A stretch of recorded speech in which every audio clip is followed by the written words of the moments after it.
All right, so hi guys, how you doing? Hi, good. Very well. Good to see you. Great, you too. So we're going to hang out a little bit today and talk about some helpful hints for the middle school as we start a transition to a one-to-one program. Why don't we start by having you introduce yourselves first and say a little bit about, your background with tech if you want to also. And Chris, we can start with you.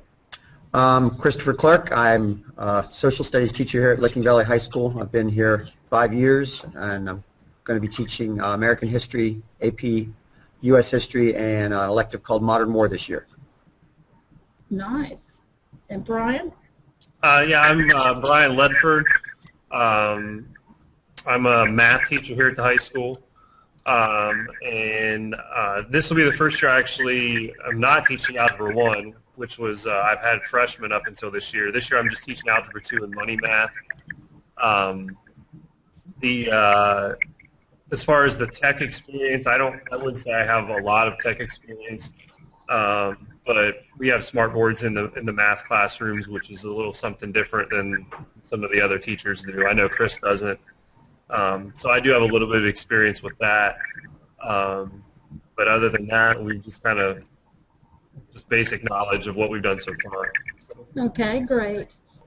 I'll just start with the first question I have for you all, which is, as you reflect on the first year of the one-to-one program, is there something you wish you had known before going into it? And this could be something tech-related, it could be something just, philosophical. What do you wish you had known? I wish I was more familiar with the Google Docs system and really all the Google products. It seems like our school is headed towards integrating more and more of the Google products, and it's not something that I had ever done before, and I still have limited experience with now. So if I had a year to do over again, I would definitely have dived into the Google products and the Google Doc type instruments more than I did. Mm-hmm. I hear you.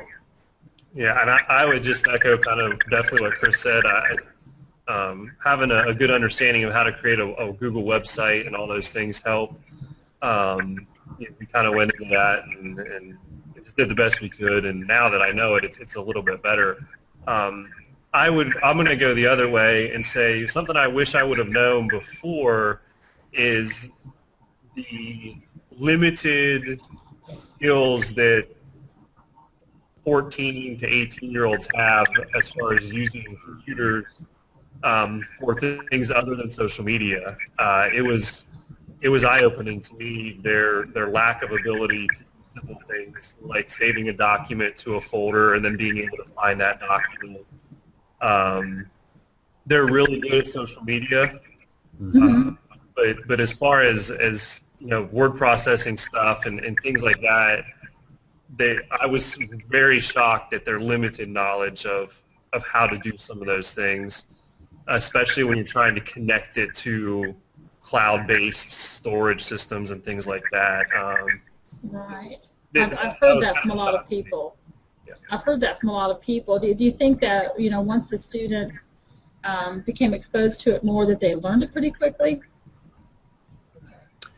Some yes, some no. There were kids that picked it up right away, and there's kids as the year went on, I would tell them to save things to their desktop and go back to the desktop, and they couldn't find the file because they'd saved it in the wrong place. So just simple day-to-day usage of the software and the data. Some of them just really couldn't pick it up. Wow, interesting. And we're talking high schoolers here even, right? We're going to be dealing with middle schoolers, so that's something to watch for sure and to plan for. That's a big part of it, is planning for it and knowing, ahead what's going to be happening. Well, hey, can you tell us about a memorable lesson that you taught that integrated technology for learning? And this could be one that met your expectations or even exceeded them, or it could also be something that you thought was going to work and you were maybe disappointed but found a way to get around it. For me, again, I have access to the smart board, so it was kind of nice. It gives you some different options. And so, I don't know if this is necessarily a lesson, but this was something that I was able to do. And then now that the kids had the netbooks, they could kind of do it on their own. like on days when I would know I was going to be gone, like when we have department meetings and things like that, I could record lessons on the smart board and then upload them to my website, which is where the kids went every day anyway. And then if they had their headphones, they could sit and listen to the lesson and follow along with it. And it was a video and an audio recording, and they could do it at their own pace on the day I was gone. So, normally that would have been a review day or something, that I would have had to have found for them just to do busy work. Mm-hmm. And this allowed me to kind of move on, and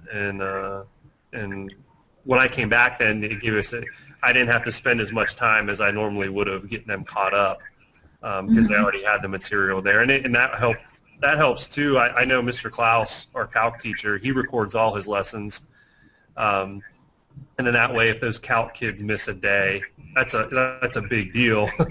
They can watch that. And they're responsible enough to watch it on their own. So that's been something that we've taken advantage of with the smart boards for sure. And there's ways to do it without a smart board as well. Well, we do have smart boards at the middle school, which will be a big help. I love that you're thinking about, not just the fact that you can keep control over your classroom and you're not there, but the fact that it allows the students to work at their own pace. Yeah. It's perfect way to differentiate things for students. It's one of my favorite things about using technology. Yep. And it increased the student responsibility, some of the safeties. For instance, they couldn't say they forgot their textbook because their textbook is on their laptop. We all created class websites, whether we did it through Google Sites or through Edline, and so we would keep calendars and assignments were on there. I also started a Twitter account that could link directly to their smartphones and their devices, and I use that as a homework log.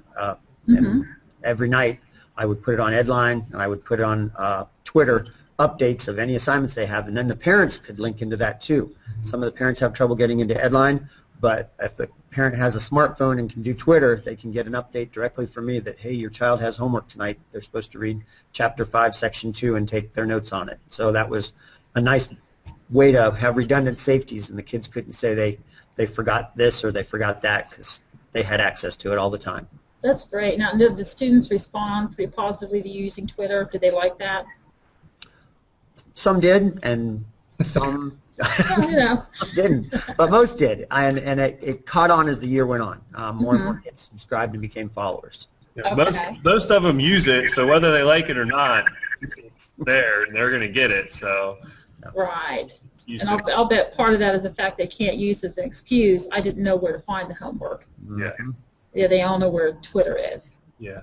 Well, hey, since you brought it up, can you talk just quickly about Google Sites? Do you both use a Google site for assignments, and do you like it? How do you use it? I actually use the Edline site still. I've got a Google site, but the Edline was very useful. It's it's pre-laid out for you. You just add the things in that you want. You can, I think, customize it to your own class. Okay. I use a Google website. The way I would describe it is it was a lot of work up front until you learn how to navigate through all that. But once I figured out what I wanted it to look like and figure out how to navigate it, I've been up here today, and I was able to kind of eliminate last year's stuff and kind of start over brand new with it in a matter of an hour. And I'm basically ready to go for this upcoming year. And it only took me about an hour to kind of, get updated with things. So the Google sites, once you get over that initial hump, it worked really well for me. With the Google sites too, I mean, you could make it as high tech and flashy as you want, or as simple as you want, which I think is useful. And I just to maybe give a bit of advice, I think whenever I did it, I initially tried to get an old template, something that somebody had already done, and make it work for me. And what I found was it was easier for me just to start from scratch. And that might not work for everybody, but that worked best for me. When you're taking somebody else's, you have to do a lot of changing, and it it worked better whenever I scrapped that idea and just went from scratch and kind of made it my own way. So it probably helped to look at the templates too, because you could see some, at least some designs that other people have used. Right. Yeah. So what are there any other tools or websites that you found yourself using once you were in a one-to-one environment that you really enjoy using? The only other one that I use a little bit, it was a website that one of the other math teachers had found. It's called thatquiz.org, and it was a pretty good way for me to create some quick assessments. It had a lot of math symbols and things in a fairly easy way to use. But besides that, I live by the Smartboard software. You don't have to have a Smartboard to use the Smartboard software. And I personally, like, all my kids take their notes and do all their assignments on Smartboard software as opposed to doing it on Word or things like that. It's been a really nice way, because the best thing I like about it is you can manipulate, whether it's text or pictures or whatever, you can use it fairly easily to manipulate those things and kind of create it the way you want it. So I would recommend at least checking out Smartboard software, even if you don't have the Smartboard itself. So. Okay. And Chris, what about you? Is there a favorite website or tool that you like to use?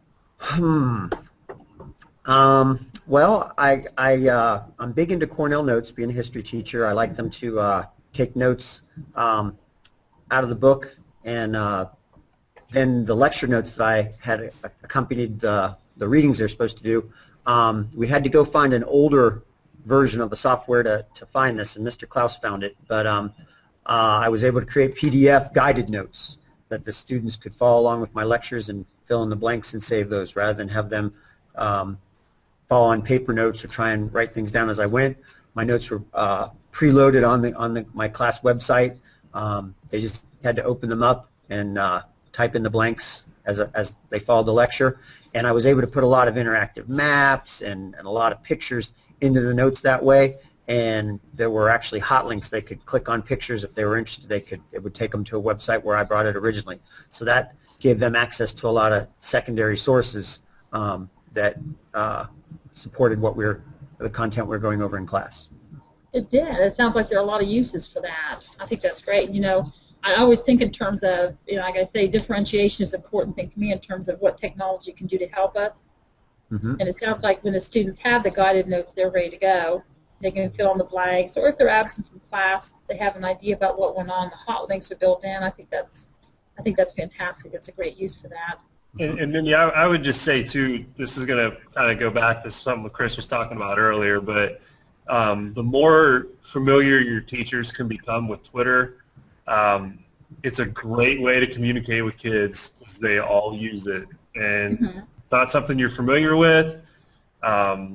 Try and become familiar with it, because it really is a good, and you can communicate more than just what you want to tell them. You can post links on there, you can post pictures on there, and all day they'll find it. I mean, it's a pretty powerful communication tool. A lot of kids are kind of going away from Facebook and they're going more towards Twitter. So yeah, I would recommend at least looking into that as far as communicating with your kids goes. And Twitter's not, difficult to use if you're just somebody who's going after information and not doing a lot of posting. So once you put the things on there for the students, it's easy for them to retrieve them, I think, even if they're younger, the middle school age set. Yeah. Oh, exactly. Yep.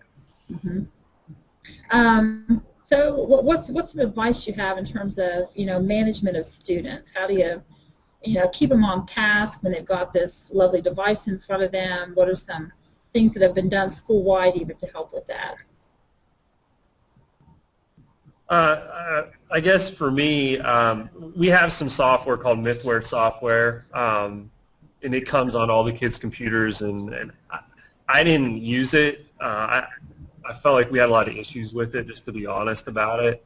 Part of the reason I didn't like it was we had to be logged into the student server as opposed to the staff server in order for it to work.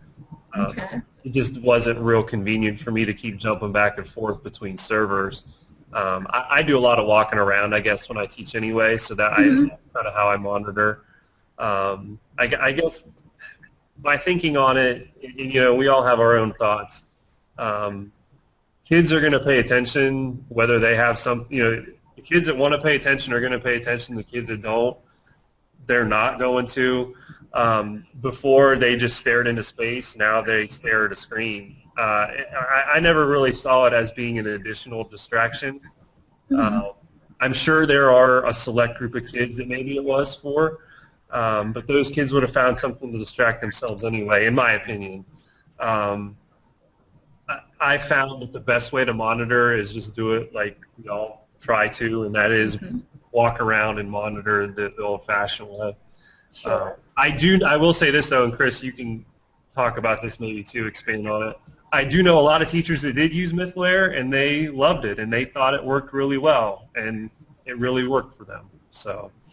Yeah, I know Mr. Caton and I think Miss Prince used it a lot, and some of the others. I didn't use the Mythware so much either. One issue we had is kids wouldn't get logged out of another teacher's class, and they would get shut down by the other teacher because they thought that child was looking at something that they were looking at for my class. So it caused some early issues, and I never pursued it enough to work those out. But the teachers who use it love it. I'm another person. I move around the room all the time, so I'm walking up and down the aisles, and I'm looking at their screens. Another thing I did, and some other teachers have done, is we've moved our desks to the back of the room. So those rare times that we are behind our desk, we're behind the kids, and they're more likely to be on task.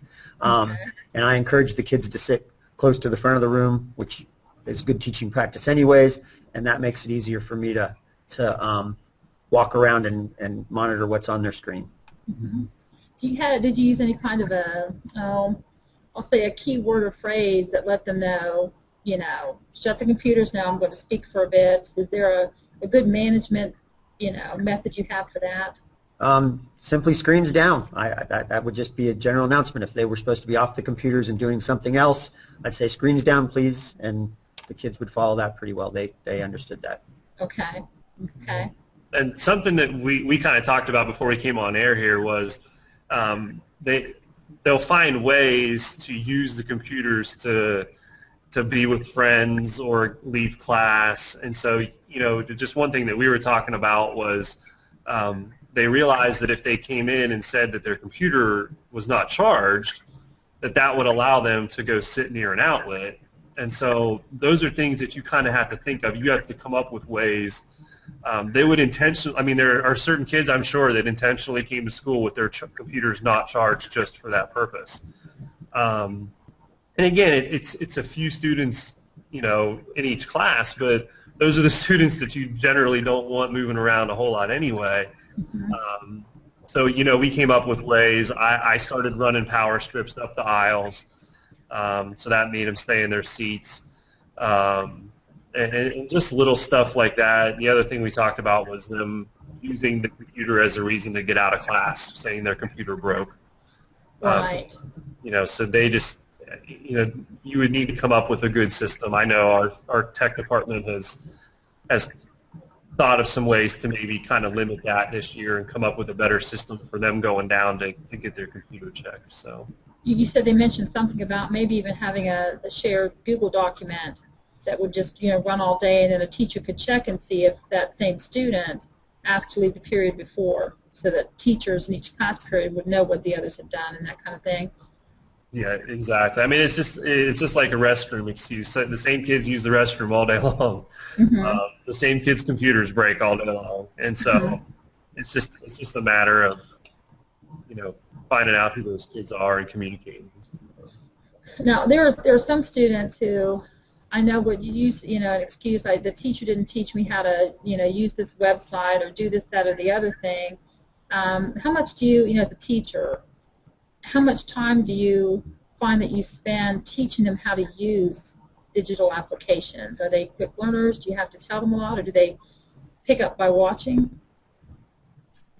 Some of them, it really becomes intuitive, and the kids that are the quick learners like that, use them for peer support. Those are a lot of the same kids that get recruited into the SWAT program, which is the student technical support. And so if you're not technically savvy, there's a lot of times kids you can tap into that can help.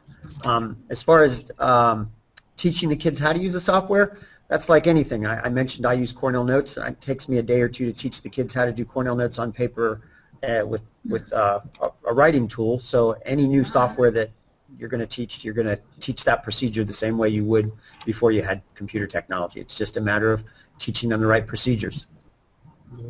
Yeah, the same thing for me with the smartboard. Not too many of them were used to using smartboard software, so we'll take a day, or not even a day. I mean, it would take 15 minutes just to teach them the basics, and then, like Chris said, the ones that are a little bit better at technical stuff, they'll find all the little intricacies out on their own, and as you go on, you realize, oh, I forgot to mention this, so you just mention it as you're going, and that's what I would say as far as that goes. Just like Chris said, you're teaching that. You used to teach that stuff anyway. It's now on a computer as opposed to on paper or whatever. So. Right, but you probably both agree it's important that the teacher do take some time to make sure they know how to use it. Absolutely. Yeah, definitely, because like I said at the beginning, most of them don't. Yeah, surprisingly. Are there some things that this year, you've thought about over the summer, even over last year, some new and different things you want to try this year with the, one-to-one aspect of things? Anything specific?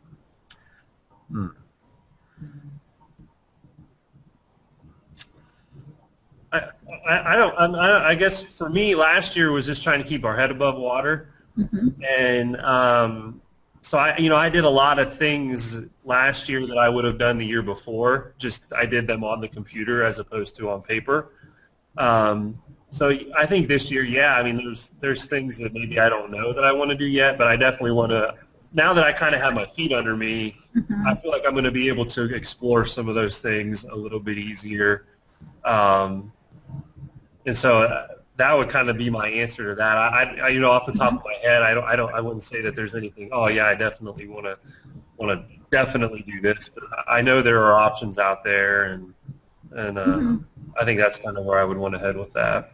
And so first year is all about just like first year teaching anything, and this is almost like teaching, starting over again as a teacher to get comfortable and to feel a little bit more confident by the end of the year, hopefully, and then you can start adding some things. So. In other words, teachers who are doing this for the first time shouldn't be too hard on themselves that first year.